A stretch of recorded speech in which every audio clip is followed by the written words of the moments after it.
In a shocking case of child abduction at Kalyan railway station, an 8-month-old baby was stolen while the parents were sleeping on the station bridge with their 3 children.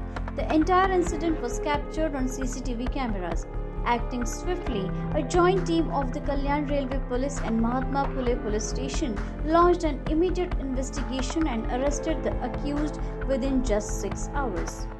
काल लोहमार्ग police station कल्याण येथे एक लहान बालकाला ज्याचे वय 8 महिने आहे अपहरण झाल्याची एक तक्रार दाखल झाली होती आणि त्या अनुषंगाने त्या लोहमार्ग पोलीस स्टेशननी काही फुटेज प्रसारित केले होते.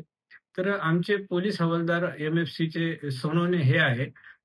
त्यांनी त्या फुटेजची पाहणी केली असता त्यांच्या अशा लक्षात आले, की या संदर्भातली त्यांना एक रात्री तक्रार प्राप्त झाली होती. जे आरोपी त्यांच्या पाहण्यातले होते. त्या आरोपीची आणि त्या दोघं आरोपीची एकमेकाशी भांडण झालं होतं.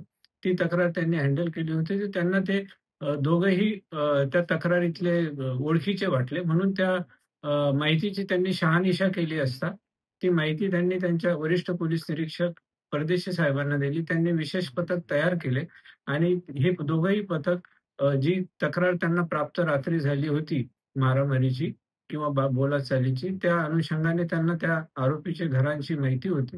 त्यांनी त्या घरी जाऊन पाहणी केली असता हे बालक त्यांच्या ताब्यात मिळून आलेले आहे.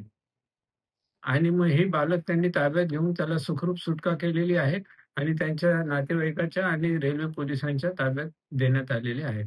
ही आमचे पोलीस हवालदार श्री सोनवणे यांनी ती सतर्कता दाखवली आणि त्यांचं याचं कौतुक करण्यात येतं आहे मोठ्या प्रमाणात.